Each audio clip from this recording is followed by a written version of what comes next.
अशा शक्तींना प्रतिकार करण्याचं सामर्थ्य माझ्यात आलं नसेल, पण त्यांचं अस्तित्व, त्यांचा वावर ओळखणं इतकी माझी प्रगती तर खासच झाली आहे. तेव्हा आमच्या आसपास असं काहीतरी असणार व दिसणार ही माझी अपेक्षा होतीच. पण तरीही त्याचा आकार आसपासच्या अंधारावर त्यापेक्षाही गडद काळा असा त्याचा प्रचंड आकार दबा धरून बसल्यासारखा वाटत होता. सुमारे पुरुषभर उंचीवर त्याचे मुठीच्या आकाराचे हिरवट पिवळे डोळे विलक्षण प्रखरतेनं लवलवत होते.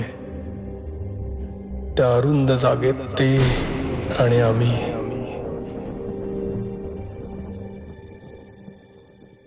मी मनास सावरला. समर्थांनी 1000 वेळा स्पष्ट करून सांगितलेल्या गोष्टी आता अगदी डोळ्यांसमोर आल्या. समोरचा आकार खरा नव्हता, फसवा होता. समर्थ म्हणाले होते, काही वेळा समोरचा आकार मेंदूला आकलन होत नाही, कारण त्यावेळी वेगळ्या कोटीतल्या संवेदनांना योग्य असं इंद्रियच साध्या मानवापाशी नाही. आणि ज्या काही विकृत किंवा अपभ्रष्ट संवेदना मेंदूपर्यंत पोहोचतात, त्यांचा अर्थ लावायला तुलनेसाठी पूर्वानुभवही नसतो. म्हणून मेंदू त्याला सर्वात जवळचा ओळखीचा आकार देतो, पण तो आकार म्हणजे ती समोरची वस्तू नव्हे. किंवा काही वेळा एक प्रकारच्या मानसिक आक्रमणानं मेंदूच्या मज्जापटलावर हे कृत्रिम आकार उठवले जातात. ही खोटी चित्र आणि नेहमीचे अनुभव चित्र यात मानव भेद करू शकत नाही. आणि समोर दिसतं किंवा जाणवतं किंवा ऐकू येतं तेच खरं मानायला लागतो, पण ते खरं नसतं. का क्षणार्धात मनात हे विचार येऊन गेले, समोरचा आकार बदलला नाही किंवा नाहीसा झाला नाही, पण माझ्या शरीरावर ज्या जड शृंखला पडल्या होत्या त्या एकदम दूर झाल्या. शरीराचं भान आलं, सर्व हालचाल शक्य झाली आणि मी चटदिशी उठून समर्थांजवळ उभा राहिलो. आणि आता मला प्रथमच त्या अकराळ विक्राळ आकाराची भयानकता जाणवली. तर्कशुद्ध विचार आणि विकार यांच्या पातळ्या अगदी वेगळ्या आहेत. मेंदू समोरच्या प्रकाराचं उत्तम विश्लेषण करत होता, पण समोरून येणाऱ्या संवेदनांनी शरीरातल्या अनेक क्रिया प्रक्रियांची साखळी सुरू झाली होती. भीतीची काळी लाट स्वाहाकारी होती, सारासार विचार बुडवून टाकणारी होती, मनाला अविचारी अतिरेकी धावपळीच्या मार्गावर ढकलणारी होती. अप्पा स्टेडी, समर्थांचा आवाज आला. इतका सावरला आहेस, आता भीतीला बळी पडू नकोस. मला तोंडून शब्द काढणंच अशक्य होतं. मी थरथर कापत होतो. ते केवळ आपल्या समोर नाही, मागेही आहे, वरही आहे, सर्व बाजूंनाच आहे. समर्थ त्याच शांत आवाजात बोलत होते. हा त्याचा अवकाश आहे. या अवकाशाचा कण कण त्यानं व्यापलेला आहे. आपण कोण आहोत, इथे कशासाठी आलो आहोत याची त्याला अजून नीटशी कल्पना नाही. मनात शक्य तर इतर विचार आण, पण काही सेकंदातच त्याला आपलं खरं रूप, हेतू, सर्व काही समजणार आहे. समर्थ काही वेळ थांबले. पुन्हा ते बोलले तेव्हा त्यांच्या आवाजाला एक विलक्षण धार आली होती. आपली शक्ती आपल्यापुरतीच मर्यादित नाही. आपल्याला अनेक ठिकाणांहून मदत मिळू शकेल, पण हे त्या पशुबुद्धीला आकलन होणार नाही. त्याचा विचार समोर दिसतं त्यापुरताच मर्यादित राहणार आहे आणि ते आपल्यावर हल्ला करणार आहे. अप्पा, त्या क्षणी मी तस्मार अर्चनेचा मंत्र वापरणार आहे, तेव्हा तयार राहा. मागे पाहायची माझी इच्छा होती, पण त्या लखलखत्या हिरव्या डोळ्यांच्या पकडीतून नजर सुटतच नव्हते. मनातले विचार एकत्र आणण्याचा मी आटोकाट प्रयत्न केला, पण वाऱ्यावर उडणाऱ्या कागदी कपट्यांसारखे ते दशदिशांना उधळले जात होते. मानवी मन असल्या संसर्गासाठी घडवलेलंच नाही. तरीही मला जाणीव झाली की समोरची पाशवी शक्ती एका सर्वनाशी प्रहारासाठी एकवटतीये. सगळीकडून अंधार साखळून आमच्या अंगावर कोसळत आला. मनात वेदना जन्माला आली. वेदनेचा संबंध शरीराशी नव्हता. शुद्ध, दाहक, अतिरेकी वेदना मनाच्या आतून निर्माण होत होती. मला वाटलं की काही क्षणातच जीवनच असह्य होणार आहे. समर्थ आणि त्यांचं आश्वासन, सर्व काही या वेदनेच्या गदारोळात गडप झालं होतं. पण त्याच क्षणी त्यांनी त्यांचा तो तस्मार अर्चनेचा मंत्र उच्चारला असला पाहिजे. एक प्रचंड आघात झाला. शरीराचा कण कण त्या आघाताखाली हादरला. आघात क्षणार्धात झाला, पण त्याच्या कंपाचे अनुनाद कितीतरी वेळपर्यंत मनात घुमत होते. ते गेले आणि शांतता आली. एक मोठी विलक्षण शांतता. असं वाटलं की विश्वातले सर्व व्यवहारच त्या क्षणी संपूर्ण थांबलेत. जणू काही सर्व चराचर निर्मितीचे सर्व मानवगम्य व्यवहार एका अजस्त्र हातानं काही क्षण थोपवून धरले होते. तस्मार. फक्त एकच आवाज जाणवत होता. आमच्या आसपास धूळ पडत होती आणि ती पडत होती तोपर्यंत आम्ही सुरक्षित होतो. अप्पा चल, समर्थ म्हणाले आणि त्यांनी माझा एक हात धरून सरळ आल्या वाट्यानं पळायला सुरुवात केली. त्यांच्या टॉर्चचं प्रकाश वर्तुळ आमच्या पुढे नाचत होतं आणि आम्ही त्या मागे धावत होतो. आमच्या वाटेत ते बसलं होतं. त्याच्यावर प्रकाश वर्तुळ पडलं आणि प्रकाश पूर्णपणे शोषला गेला. तिथे खरोखरच काही नव्हतं का डोळे अजून फसत होते? समर्थ क्षणभरही अडखळले नाहीत. अप्पा, ते माझ्या कानात म्हणाले, काही सेकंदच आपल्याला हे संरक्षण आहे. समोर काहीही दिसलं, काहीही जाणवलं तरी थांबू नकोस, माझा हात सोडू नकोस, चल. समर्थ त्या काळ्या राशीत घुसले आणि त्यांच्या मागोमाग मीही. असा अनुभव मला आजवर कधीही आला नव्हता. एखादं नाजूक यंत्र वादळी वाऱ्याबरोबर वाहत चाललं की आतली यंत्रणा जशी बेताल होईल तसं सर्व मनाचं होत होतं. अनेक स्पर्श, अनेक नाद, अनेक गंध, अनेक रंग, या सर्वांचं एक विलक्षण चक्र होऊन गोंधळ होत होता. ज्या शक्ती मानवाच्या मनाच्या आकलनापलीकडच्या आहेत अशा शक्तींच्या गर्भातून आम्ही जात होतो. वेळ ताणला गेला होता. हालचाली मंद होत होत्या. आसपासच्या विकृत अवकाशातून अनेक तंतू आम्हाला बद्ध करण्याची क्षीण खटपट करत होते. मौसर रेतीतून चालताच येऊ नये, पावला पावला गणिक पाय खोलवर आत रुतत जावा तसं होत होतं. आणि मग एकाएकी आम्ही त्यातून पार गेलो होतो. आता मला कळलं की आमची गती मंदावली नव्हती, अवकाशही विकृत झाला नव्हता, तोल गेला होता तो आमच्या मनाचा. अप्पा घाई कर, वेळ फार नाही, समर्थ म्हणाले. आम्ही त्या जिन्याच्या पायाशी पोहोचलो. चढ चढ लवकर, आटप, समर्थ मोठ्यानं म्हणाले. मी वर चढलो आणि त्या विवरातून बाहेर येऊन बाजूला झालो. माझ्या मागोमाग समर्थ बाहेर आले. त्यांनी ते दार लावलं आणि मग स्वतःजवळचं एक भस्म काढून सावकाश सावकाश त्या दारावर चिमटी चिमटीनं ते टाकत राहिले. आधी मला वाटलं होतं की वेळ आहे तोवर त्या भुयाराच्या दारावर मोठमोठे दगड रचावेत, पण दुसऱ्या क्षणी मला उमगलं की विवरात जे काही होतं ते अशा दगडामातीनं कधीच थोपावलं जाणार नाही. त्याचं ते वेगळं द्रव्य दगडांच्या फटीतून काळ्या धुरासारखं बाहेर येईल, काळ्या शाईसारखं बाहेर झिरपत येईल आणि मग त्याचा आकार घेईल. समर्थ ताठ शरीरानं उभे होते. तोंडानं काहीतरी पुटपुटत होते. हातांच्या चिमटीनं भस्म दरवाजावर टाकत होते. आसपास शांत तारांकित रात्र पसरली होती. पण हे शांत सौम्य आल्हाददायक रूप फसवं होतं. आत्ताच समर्थांनी पायाखालच्या त्या तळघरात रात्रीच्या अंधाराहूनही काळा असा एक हिंस्त्र पाशवी आकार कोंडून घातला होता. तो पाशवी अनाचारी आकार आणि आपलं सुंदर जग यांच्यात फक्त समर्थांची एकाकी आकृती उभी होती. अघोरी आक्रमणाची वाट स्वतःच्या शरीरानं अडवून. तस्मारचा विश्वावरचा पंजा उचलला गेला. धूळ पडायची थांबली. सर्व बंधनं दूर झाली. समर्थ एक क्षणभर थांबले, कानोसा घेत उभे राहिले आणि मग सावकाश 2 पावलं मागे सरले. ते बोलले तेव्हा त्यांचा आवाज जरासा विचित्र येत होता. आता दगड ठेवलेस तरी चालेल अप्पा. आणि मग ते एकदम शेजारच्या दगडांच्या राशीवर बसले.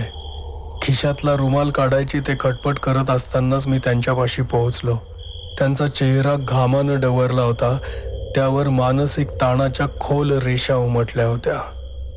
आपण जवळजवळ सापडलोच होतो नाही अप्पा, ते किंचित हसत म्हणाले खरे, पण त्यांच्या आवाजातही आताच्या प्रसंगाचा पडसाद होताच. मी वळलो आणि उघड्या पडलेल्या तळघराच्या दारावर आधी मोठे आणि मागून लहान दगड रचायला सुरुवात केली. काहीतरी काम मिळाल्यानं मनाला जरा आधार येत होता, पण मला पूर्ण कल्पना होती की आत्ताच आम्ही मृत्यूच्या अगदी जवळून आलो होतो. तो गार गार काळ वारा आमच्या शरीरावरचे केस शहरवून गेला होता, पण त्यात आश्चर्य नव्हतं आणि खेदही नव्हता. समर्थांचं कार्यच असं होतं की मृत्यूची किंवा आत्मनाशाची जवळीक टाळू म्हटल्यानं टळत नव्हती. ज्या चांगल्या वाईटाच्या संघर्षात त्यांनी स्वतःला झोकलं होतं, ती संघर्ष रेषा हीच मुळी जीवन मृत्यूची सीमारेषा होती आणि परिणामांची जाणीव सतत मनात ठेवूनच त्यांनी हा मार्ग स्वीकारला होता. आम्ही बंगल्यावर परत आलो तेव्हा रात्री 1चा सुमार झाला होता. गारठा चांगलाच वाढला होता. मनाच्या उत्तेजित अवस्थेत झोपेचा विचारही सर्वथा अशक्य होता. पण अशा मध्यरात्री परत येण्याची आमची ही काही पहिलीच वेळ नव्हती आणि अशा वेळचं एक रुटीन ठरून गेल्यासारखं झालं होतं. मी कॉफी घेऊन मधल्या हॉलमध्ये येईपर्यंत समर्थांनी त्यांच्या काही खास अगरबत्त्या लावल्या होत्या.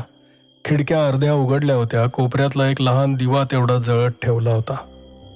कॉफीचे 2 घोट खाली उतरताच शरीरात एक आल्हाददायक ऊब पसरली. आम्ही खुर्च्यात आरामात बसलो. तेव्हा हा काशीनाथ पंत प्रभू समर्थांनी बराच पूर्वीचा संभाषणाचा एक धागा पकडला.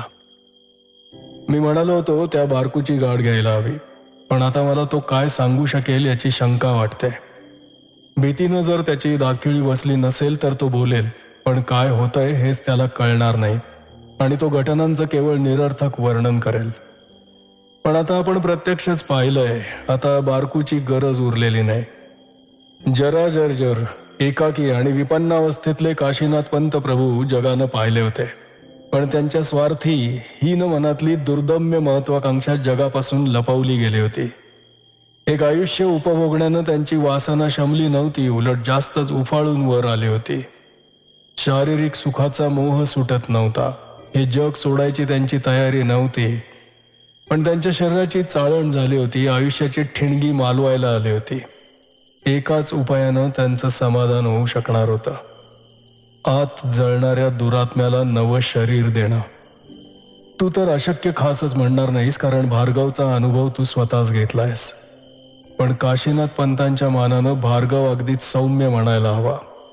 काशीनाथ पंतांची मजल त्याच्याही पुढे हवं तर खाली म्हण गेलीये. ही मनातली कामना साध्य करण्यासाठी त्यांनी आपल्या प्राणांचीही पर्वा केली नाही. मागे मी तुला केव्हा तरी एकदा शक्तींच्या वेगवेगळ्या रूपांसंबंधात सांगितलं होतं, ते आठवतं? कागदाच्या बाणाचंही उदाहरण दिलं होतं. शक्तिरूपातला बदल दोन्ही दिशांनी होऊ शकतो. वाईटाची चांगली होते तशी चांगल्याची वाईटही होते. आणि दुसऱ्या एका संदर्भात मी तुला हेही सांगितलं होतं की मानवी मन हे अमाप शक्तीचं भांडार आहे.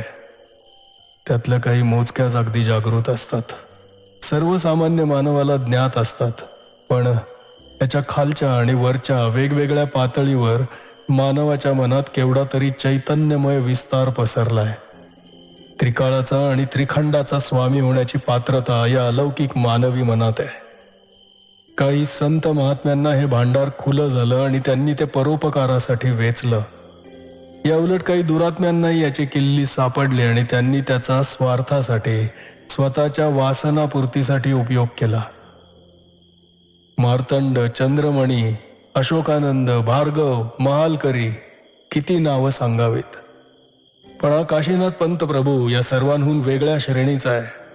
त्यानं आपली सर्व मानसिक शक्ती या परिवर्तनासाठी वापरली आहे. एक प्रकारची आत्महत्याच ही, पण साधीसुधी नाही. अडाणी माणूस अज्ञानातच जगतो आणि अज्ञानातच मरतो. काशीनाथ पंत अडाणी तर खासच नव्हता. तो एक सौदा करत होता आणि आपण काय देऊ करत आहोत याची त्याला परिपूर्ण कल्पना होती आणि तो आपली किंमत पुरेपूर वसूल करून घेणार होता. या गोष्टी एकाएकी होत नाहीत अप्पा. त्यामागे वर्षावर्षांचा परिश्रम, वर्षावर्षांची योजना असते, तयारी असते. काशीनाथ पंत ज्या दुष्ट शक्तीची आराधना करत होता ती त्याच्या मानानं अथांग दर्यासारखी आहे. पण तिच्यात मिसळूनही एकरूप न होता स्वतःचं व्यक्तिमत्व, स्वतःच्या महत्वाकांक्षा, स्वतःचे हेतू हे सर्व अबाधित राखण्यासाठीच त्याला स्वतःच्या भोवती एक कवच बनवावं लागलं असेल. मी म्हणत होतो ती साधना ती हीच. शेवटची काही वर्ष काशीनाथ पंत कोणाच्या नजरेस पडत नव्हता. कसा पडणार? तो या अघोरी साधनेत मग्न झाला होता ना. याखेरीज त्याला आणखी काही तयारी करायची होती. तळघर आणि भुयार या संबंधात मी चौकशी केली ती याचसाठी. त्यानं वाडा विकला की तो पाडण्यात येणार, त्याला आधी तिथून हलावं लागणार हे तर उघड होतं. समोर त्याचीच बखळ होती, ही एक सोयच. नसती तर त्यानं आणखी काहीतरी युक्ती लढवली असती, पण बखळ होती. मात्र ती 3 वर्ष तशीच राहावी यासाठी त्यानं खरेदी खतात ती अट घातली होती. वाड्यात तळघर होतंच, तिथून ही जुनी भुयारी वाटही होती. तीच त्यानं बखळीपर्यंत नेली आणि तिथे दार बसवलं. वर साधा दगडांचा ढीग घातला. त्या ओसाड बखळीत कोण येणार होता? दिवसा कोणी आलं तरी पाहण्यासारखं काही नव्हतंच, आणि रात्री कोणी आलं आजचं आपल्यासारखं तर बंदोबस्ताची सोय होतीच. आणि आता मी जी गोष्ट सांगणार आहे तिच्यावर आपा तुझाही सहजासहजी विश्वास बसणार नाही, आणि तरीही तुला अनेक विचित्र अनुभव आलेत. पण ऐक. आजार असाध्य ठरल्यावर काशीनाथ पंत कोणाच्या नजरेस पडले नाहीत. का? कारण आपण ओळखतो त्या रूपात काशीनाथ पंत हयातच नव्हते. त्यांनी त्या वाड्याखाली जो अघोरी यज्ञ सुरू केला होता त्यात त्यांनी स्वतःच्या शरीराची आहुती दिली होती. महत् प्रयासानं इथे एकत्रित आणलेल्या एका विवक्षित दुष्ट शक्तीशी ते एकरूप झाले होते. काशीनाथ पंत सदेह अस्तित्वात नव्हता, पण एका अगदी वेगळ्या अर्थानं अस्तित्वात होता. आजवर कधी जगला नसेल इतक्या आवेगानं, पण वेगळ्या पातळीवर जिवंत होता. त्या वाड्यातल्या मागच्या खोलीपासून ते बखळीतल्या भुयाराच्या दारापर्यंतचा सर्व अवकाशच त्यानं व्यापला होता. अचेतन व सचेतन यांचं हे एकजीव मिश्रण इथे तयार झालं होतं. वकील खोलीत येत दूरवर बसून पलंगावरच्या काशीनाथ पंतांशी चर्चा करत. पलंगावर खरोखर काय आहे याची त्यांना कल्पनाच नव्हती. एकदाच फक्त काशीनाथ पंतांना आपलं विवर सोडावं लागलं. ते पैसे आणायला वकिलांच्या ऑफिसमध्ये गेले तेव्हा. प्रश्न असा येईल, त्यावेळीही त्यांनी वकिलांनाच पैसे घेऊन का बोलावलं नाही? उत्तर, वाडा सोसायटीच्या ताब्यात दिला होता. काशीनाथ पंत तळघरात होते. तिथे वकिलांना बोलावणं शक्यच नव्हतं. तीच गोष्ट काशीनाथ पंतांना सर्वांपासून लपवून ठेवायची होती, म्हणून ते वकिलांकडे गेले. एकच अपवादात्मक प्रसंग, पण तेही त्यांना अतिशय कठीण गेलं असणार. वकिलांनी तो लांब काळा कोट हिसकावून घेतला असता तर त्यांना आत काय दिसलं असतं माहितीये? वाळक्या काटक्या, मातीची ढेकळं, तारा, गज, जुने कपडे असलं काहीतरी. तळघरातल्या हाताशी आल्या त्या वस्तू एकत्र करून त्यांच्यापासून तात्पुरती काशीनाथ पंतांची आकृती तयार झाली होती. मार्तंड नाचवलेली गवताची आकृती आठवते ना? पण ते एक बाहुलं होतं, आणि इथे प्रत्यक्ष काशीनाथ पंतच त्या कृत्रिम आकारात वावरत होता. स्वतःची सुरक्षित जागा सोडून जाण्यात मोठा धोका होता, पण नाईलाजानं त्यानं तो पत्करला. काळजी सर्व घेतली होती. रात्रीची वेळ, मंद दिवा, झटपट काम उरकण्याची घाई. काशीनाथ पंत गेल्यावर मग वकिलांना ती ओली माती, त्या मुंग्या असल्या संशयास्पद खुणा दिसल्या. आता या सर्वांचं प्रयोजन काय असं मनात येईल नाही तुझ्या? सुरुवातीस मी याला कोळ्याच्या जाळ्याची उपमा दिली होती. ती लाक्षणिक नव्हती. काशीनाथ पंत ज्या नव्या पातळीवर सध्या आहे ती आपल्या व्यवहाराच्या जगापेक्षा वेगळी आहे. आपले स्थळकाळाचे भेद तिथे लागू नाहीत. त्या काशीनाथ पंतानं आपल्या स्मृतीत जुन्या वाड्याची प्रतिमा साठवून घेतली. त्या दाराच्या आतच त्याचं निवासस्थान होतं. त्याच्या जाळ्याचे हे आडवे धागे असे भूतकाळातल्या स्मृतींवर टांगलेत, आणि उभे धागे काळातून पुढे पुढे गेलेत. आणि त्या जाळ्याचा विस्तार अत्यंत तरळ मानसिक पातळीवर आपल्या स्वप्नसृष्टीत आहे. काशीनाथ पंतानं स्वतःला त्या तळघरात पुरून घेतल्यावर मग त्याचा बाह्यसृष्टीशी संबंध संपलाय. जोपर्यंत वाडा वर होता तोपर्यंत तो त्याच्या भुयारातून वर येऊन त्याच्या खोलीत बसू शकत होता. पण आता वाडा गेलाय, नव्या इमारतीची वास्तू तिथे उभी राहिली, आणि त्याचा त्या प्रकारचा प्रवेशच बंद झालाय. वर कोण राहतं, त्याला कितपत वश होईल याची त्याला काहीही कल्पना नाही. रानातल्या झाडाझाडांवर जाळं बांधून बसलेल्या कोळ्यासारखी तोही भक्ष्यांची वाट पाहतोय. पण समर्थ, मी मध्येच म्हणालो, त्याला हे जमलं तरी कसं? तुम्ही 2-3दा म्हणलात त्यानं आपली आहुती दिली, म्हणजे केलं तरी काय? अप्पा, त्या महालकरीच्या वेळी आपण पाहिलं होतं ना, त्या पुरातन हिरवट शिलेच्या शिल्पाभोवती त्या चौघांनी काही ठराविक मंत्रोच्चार करताच तिथे एक अमानवी शक्ती प्रकट झाली होती. जसा हेतू तसं फळ ही म्हण अगदी खरी आहे. कारण त्या पातळीवर मनातले हेतू लपवताच येत नाहीत. महालकरीचा हेतू तारकेचा बळी द्यायचा होता, पण तो फसताच ती शक्ती त्या चौघांच्या वरच उलटली. काशीनाथ पंतांनंही अशीच एखादी पाशवी शक्ती खास आवाहनानं तळघरात प्रविष्ट केली असली पाहिजे. त्या विद्येत तो कुशल होता यात संशय नाही, पण त्याआधी त्यानं काही दक्षता घेतलेल्या असणार. त्या तळघराची दोन्ही दारं मंत्रानं बंद केली असणार, स्वतःभोवती न विरघळणारं असं एखादं कवच निर्माण केलेलं असणार. आणि मग त्याचा तो बारक्या बाहेर गेला. त्यानं भुयाराच्या दारावर दगड रचले. 2 दिवस तो त्या वाड्यात एकटाच होता आणि खाली तळघरात काशीनाथ पंत आणि त्यांच्या आवाहनानं साकार झालेलं काहीतरी. ना रंग, ना रूप, ना गंध, ना स्पर्श, पण तरीही मूर्त, दाहक, सर्वग्राही. शरीर विकल झालेला काशीनाथ पंत अंधारात पडला होता. शेवटचे क्षण मोजत होता आणि त्याच्या आसपास ही सैतानी शक्ती थैमान घालत होती. आणि मग कोणत्या तरी एका अभद्र क्षणी त्या दोघांचा संयोग झाला. आधी ठरलेल्या खुणेचा आवाज दारावर होताच बारक्यानं दार उघडलं असेल. त्याला खाली काय दिसलं असेल त्याचं त्यालाच माहीत, पण या सर्वातूनही त्याची स्वामीनिष्ठा टिकली. त्याच्या मालकाच्या जागी हे जे काहीतरी नवं आलं होतं त्याचीही तो इमानानं चाकरी करू लागला. पुढचं तुला माहीत आहेच. वकिलांच्या भेटी झाल्या, कागदपत्र तयार झाले, वाड्याची विक्री झाली आणि बारक्यानं वाड्याखालचं दार कायमचं बंद केलं. काशीनाथ पंतांनी आपलं जाळं तयार केलं होतं. सुरुवातीस त्यांनी या परिघातच आपला शोध ठेवला असेल, मग त्याची मर्यादा वाढवली असेल, किंवा आपलं व त्याचं वेळेचं प्रमाण जमणारच नाही. ते काही असो, आनंदला कारखान्यात काही वेळा विजेचे शॉक बसले आणि अगदी अपवादानंच होणारी गोष्ट घडली. त्याच्यात जरासा बदल झाला. त्याची स्वप्नसृष्टी काशीनाथ पंतांच्या टप्प्यात आली. अप्पा, त्याचं स्पष्टीकरण विचारशील तर मलाही सांगता यायचं नाही, कारण हे व्यापार अगम्य आहेत. त्या काशीनाथ पंताला तेवढा एकच स्पर्श पुरेसा होता. आनंदच्या मनात त्यानं आपला पाश खोलवर रुतवला होता. त्यानंतरची आनंदची स्वप्न ही नैसर्गिक नव्हती, काशीनाथ पंतांची निर्मिती होती. जाळं हलताच मध्यभागाचा कोळी सावध होऊन बक्षाजवळ आला होता आणि त्याच्यावर एकाएकी नाजूक तंतूंचे पाश टाकत होता. भीतीनं वेडं झालेलं अर्धवट मन त्याला नको होतं, म्हणून तो आनंदला पावला पावलानं जवळ आणत होता. समर्थ काही वेळ गप्प बसले. आनंदनं आता ब्लॉक रिकामा केला असेल नाही? उद्या रात्रीपासूनच आपण तिकडे जाऊया. प्रसंगाचा शेवट आता काही फार दूर नाही असं मला वाटायला लागलंय.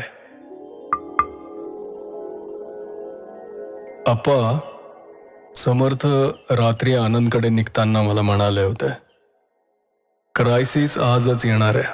फक्त आनंदला मी ते सांगणार नाही. तूही त्याला कसली कल्पना देऊ नकोस. आम्ही तिथे पोहोचलो तेव्हा आनंद आमची वाटच पाहत होता. मग मला जाणवलं की त्याच्या ब्लॉकला आमची ही पहिलीच भेट होती.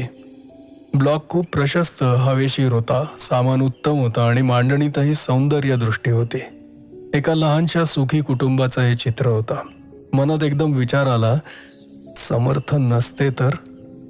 तो विचार मी कसा तरी दडपला. आज काही व्हायची तुमची अपेक्षा आहे का? आनंदनं सरळच विचारलं. तुला एखादं स्वप्न पडेल, पण आता आम्ही दोघं प्रत्यक्षच हजर आहोत, तेव्हा तुला काळजीचं काही एक कारण नाही, समर्थ म्हणाले. आनंद मला विचारत होता, तुम्ही काही चहा, कॉफी, रस घेणार का? मी त्याला सांगितलं की रात्री समर्थ काहीच घेत नाही आणि मलाही काही नको. झोपण्याची व्यवस्था समर्थांच्या सांगण्याप्रमाणे केली आणि मी आणि आनंद एका खोलीत आणि समर्थ एकटे दुसऱ्या खोलीत. आम्ही आपापल्या खोल्यात आलो होतो. आनंद विलक्षण उत्तेजित अवस्थेत होता. समर्थांबद्दल तो मला हजारो प्रश्न विचारत होता. ते तपास कसा करतात, काही उपकरणं वापरतात का, 1 ना 1000. मला त्याच्या प्रश्नांना उत्तरं द्यावीच लागली, पण जेव्हा जेव्हा त्याचे प्रश्न त्याच्या स्वतःच्या केसकडे वळत तेव्हा मात्र जरा कौशल्यानं मी संभाषणाला कलाटणी देत होतो. बोलता बोलता मला एक भली मोठी जांभई आली. ती काही संपूर्ण खोटी नव्हती. आदल्या रात्री मला जवळजवळ झोपच मिळाली नव्हती. झोपायचं का आपण? आनंद उठत म्हणाला. हो. मी जास्त आडेवेडे घेतले नाहीत. खोलीतला मोठा दिवा मालवून आनंदनं रात दिवा लावला. आम्ही कॉटवर आडवे झालो. आज रात्री काहीतरी होणार ही माझी खात्री होती, पण तरीही शरीर आदल्या रात्रीच्या प्रकारानं इतकं थकलं होतं की माझ्यावर पाहता पाहता झोपेचा अंमल चढला. झोप अगदी गाढ होती. मी आणि आनंद त्या जुन्या इमारतीसमोर उभे होतो. देखावा मनात साकार होता क्षणी मला समजलं की ही जाग खरी नाही, ही जागाही खरी नाही. आपण स्वप्न पाहत आहोत. स्वतःचं नसलं तरी आनंदचं. त्याला मनावर पडलेला पाश त्या भयानक ठिकाणाकडे खेचत होता. ही शक्ती इतकी प्रभावी होती की आनंदच्या खोलीत झोपलेला मीही त्या पाशाबरोबर खेचला जात होतो. पण हे सर्व कळूनही काही उपयोग नव्हता. शेजारच्या आनंदची संदेशन शक्य नव्हतं. स्वतःच्या अवयवांवर हुकमत नव्हती. मनाचा हा जाणता भाग एका कोशात बंदिवान होऊन पडला होता आणि दुसरा अप्रगल्भ भाग त्या जीव घेण्या भीतीच्या अंमलाखाली आला होता. अंधारात त्या पुरातन वास्तूनं आपला आकार घेतला होता. मोठं दार उघडं होतं. त्याच्या आत जमिनीला समांतर असं तळघराचं दार दिसत होतं आणि तिकडे आम्ही दोघं खेचले जात होतो. आज्ञा निशब्द होती, पण फार फार प्रभावी होती. विरोध जुमानणारी नव्हती. आनंद भयभीत झाला होता आणि मला तर त्या तळघरात काय आहे हे माहीत होता. काशीनाथ पंत मेलेला पण तरीही वासनेनं वखवकलेला काशीनाथ पंत, स्वतःला तळघरात कोंडून घेऊन एका नव्या आकारात बदललेला काशीनाथ पंत. मी हे सर्व जाणत होतो. माझी अवस्था कशी वर्णन करावी? ते काळं दार जवळ आलं. आतला अंधार वेगळाच वाटत होता आणि त्या दाराच्या आतच त्या भयंकर चेहऱ्याची जाणीव होत होती. अंधारावर उमटलेल्या जळत्या रेषा आणि ते हिरवट पिवळट डोळे.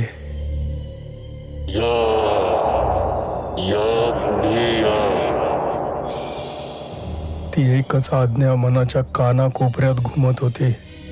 विरोधाला, इतर विचाराला वावच नव्हता. आमची पावलं पुढे पडतच होती. समर्थ? मनात विचार आला. ते काय करत होते? त्यांना जाणीव होती का की आम्ही दोघं असे त्या नरकाकडे खेचले जात आहोत? समर्थ? त्यांचा विचार मनात येताच विरोधाची शक्ती वाढल्यासारखी वाटली. मी एक पाऊल मागे घेतलं सुद्धा, पण पारध्यानं फासाला जोरात हिसका मारावा तसा एक हिसका बसला. त्या अजस्त्र शक्तीला विरोध खरोखर अशक्य होता. धडपडत मी त्या काळ्या दाराकडे गेलो. दारापासून पायऱ्या खाली गेल्या होत्या. सर्वत्र एक हिरवट प्रकाश पसरला होता.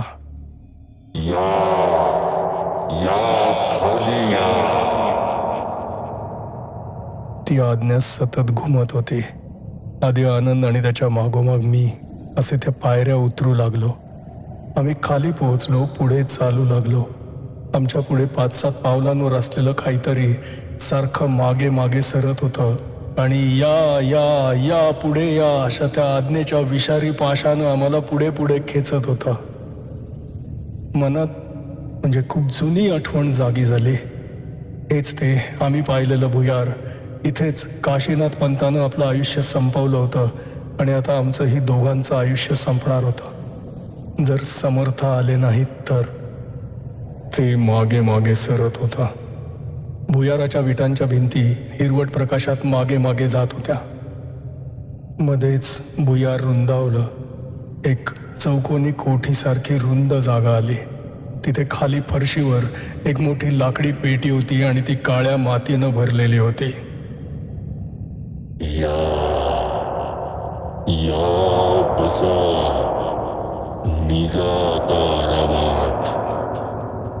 त्याच्या आज्ञा येत होत्या आणि आम्ही त्या पाळत होतो. आनंद व मी त्या गार मऊ मातीवर झोपलो. अंगाखालची माती वळवळत होती.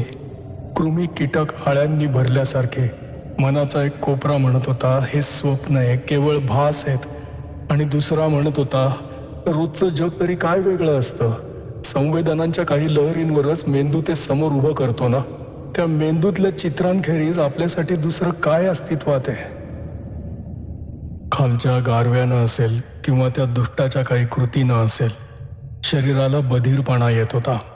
त्वचेच्या रोमारोमातून सूक्ष्म सुया शरीरात घुसल्याची भावना होत होती. तो हिरवट पिवळट काळोखी आकार आम्हा दोघांवर वाकला होता. हिरवट पिवळट लखलखते डोळे पाशवी समाधानानं विस्फारून आम्हा दोघांवर खिळले होते. आता शेवट काही दूर नाही. वाटलं हा काळा अभद्र आकार आता झेपावत खाली येईल. तो काळा अर्क शरीराच्या नसा नसातून वाहायला लागेल. माझी अस्मिता त्या काळ्या लाटेत बुडून जाईल आणि तिची जागा दुसरंच काहीतरी घेईल. दिसायला माझ्यासारखाच पण आतून अगदी वेगळा असा एक आप्पा जगात मोकळा सुटेल. शेवटी हे तो पाशवी आकार आम्हा दोघांवर पूर्ण एकाग्र झाला होता. तो एक क्षण त्यानं बाहेरचं सर्व लक्ष आमच्यावर केंद्रित केलं असावं. संरक्षणाचे कोट त्या क्षणापुरते खाली घेतले असावे.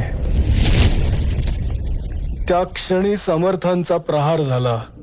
आमच्या समोर उभ्या केलेल्या मानवी स्वप्नसृष्टीचा चक्काचूर झाला. मी आणि आनंद भानावर आलो. आम्ही आनंदच्या खोलीत होतो. घामानं निथळलो होतो. थरथर त्या शरीरानं भयचकित नजरांनी आसपास पाहत होतो. थँक गॉड ते स्वप्न होतं. तर मनात पहिला विचार आला. त्या मागोमाग विचार आला समर्थांचा.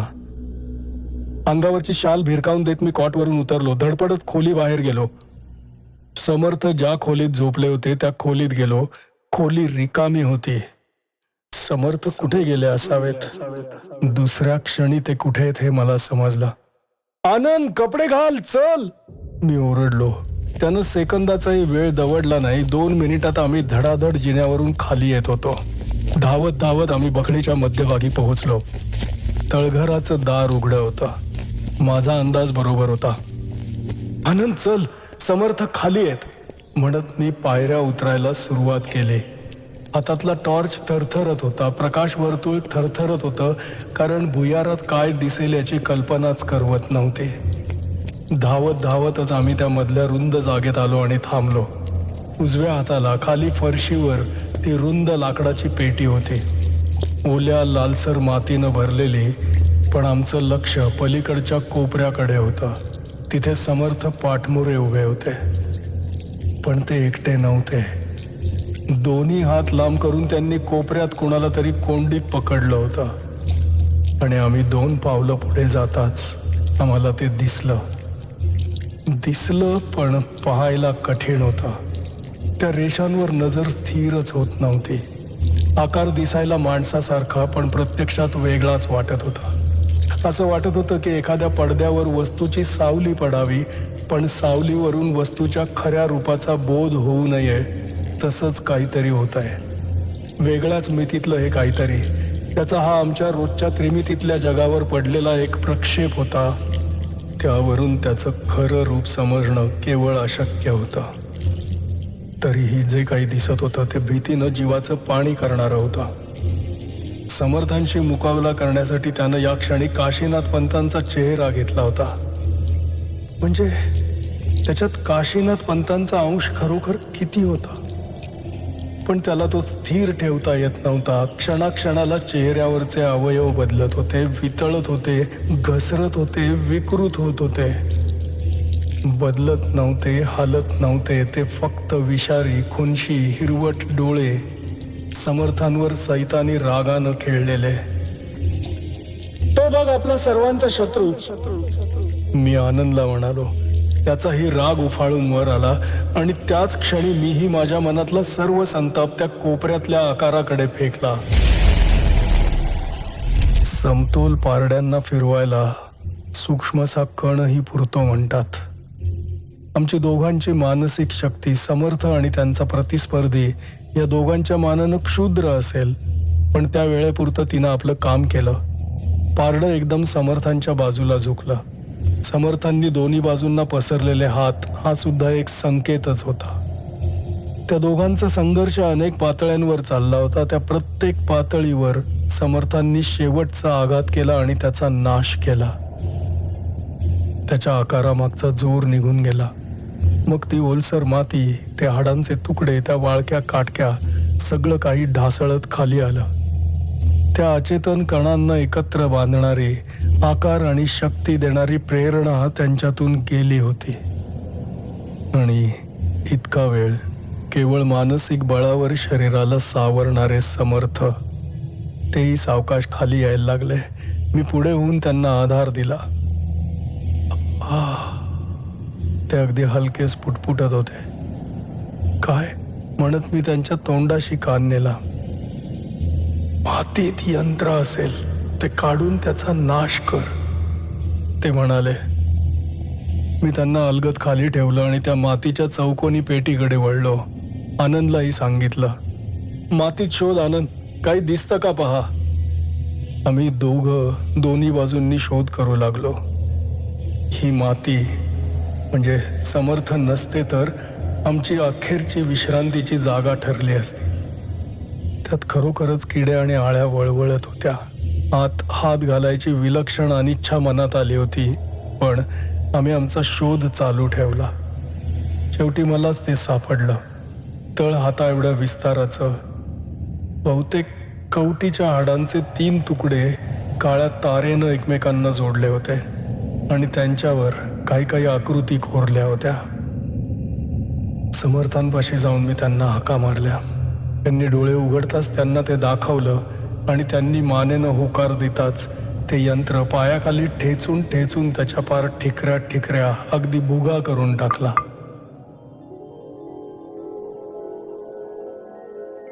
सकाळी 7च्या सुमारास आम्ही तिघं आनंदच्या बसायच्या खोलीत जमलो होतो.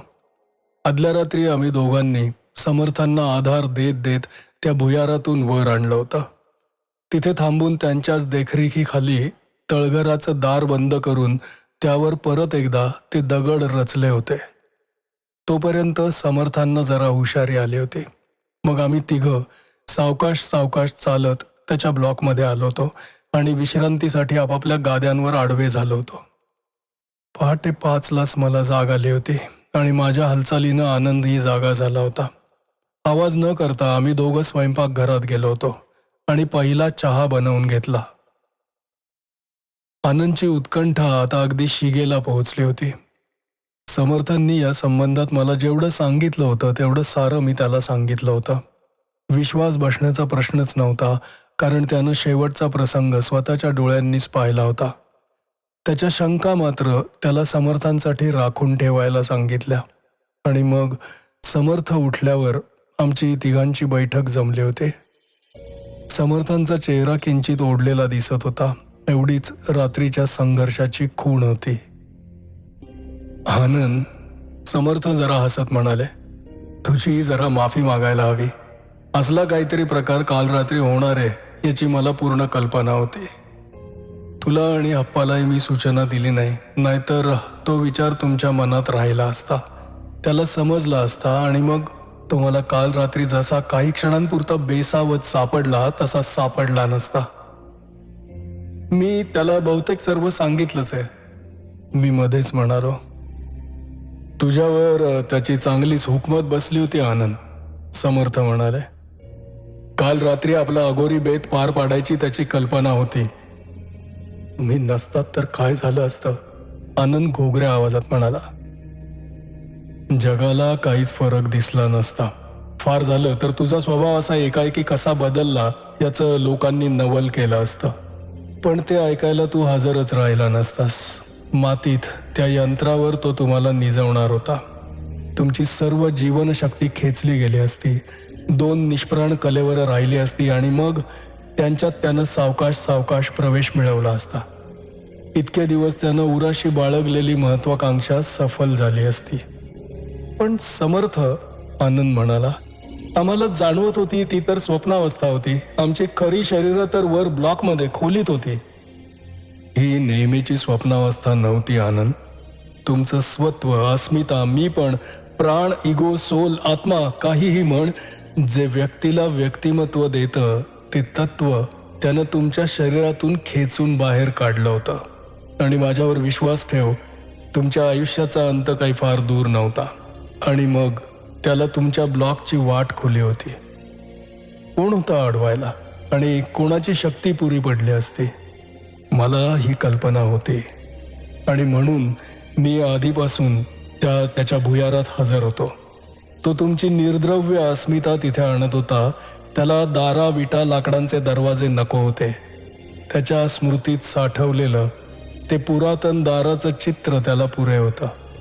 त्याच्या या चमत्कारिक जाळ्याचं एक टोक 3-4 वर्षांपूर्वीच्या त्या स्मृतिचित्राला जखडलेलं होतं. आणि त्याच्या मध्यभागी त्या ओलसर मातीत तो दबा धरून बसला होता. आपण म्हणतो 2-3 वर्ष, खालची वरची जागा, त्याला स्थळ काळाचे फरक जाणवतच नाहीत. आणि तुम्ही त्याला कसं काय अडवलंत? आनंदनं प्रश्न विचारला. प्रश्न क्रूड होता, पण त्याला समर्थांचा अनुभव नव्हता.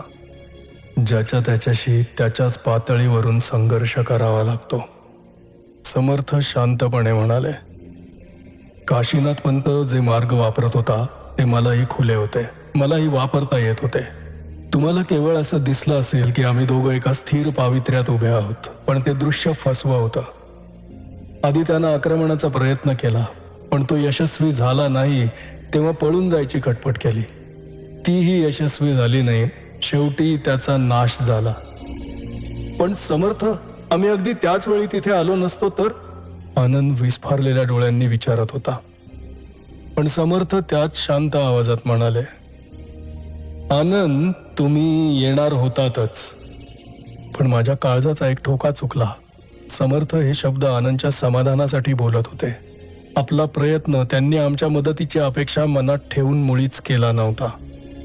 आम्ही गेलो, आमच्या अल्पशा मदतीनं ते यशस्वी होऊन आमच्यात परत आले, पण हे त्यांनी गृहीत धरलं नव्हतं.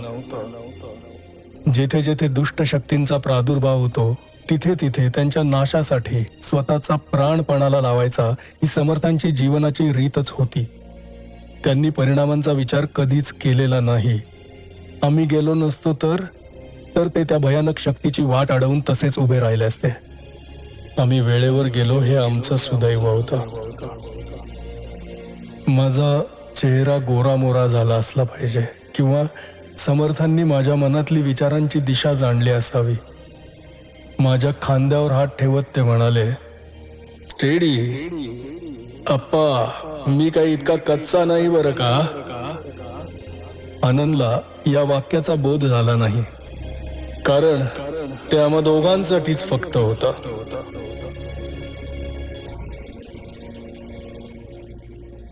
मृत्यूजाल, लेखक नारायण धारप. मित्रांनो, तुमच्या प्रतिक्रिया माझ्यासाठी महत्त्वाच्या आहेत. ही कथा तुम्हाला कशी वाटली? 3ही भाग तुम्ही पूर्ण ऐकलेत का? 3ही भाग तुम्हाला इथे सापडले का? तुमच्या कॉमेंट्समधूनच मला तुमची प्रतिक्रिया कळू शकणार आहे. कॉमेंट जरूर करा, लाईक, शेअर आणि सबस्क्राईब करून ठेवा. पुढच्या कथेमध्ये आपण लवकरच भेटू.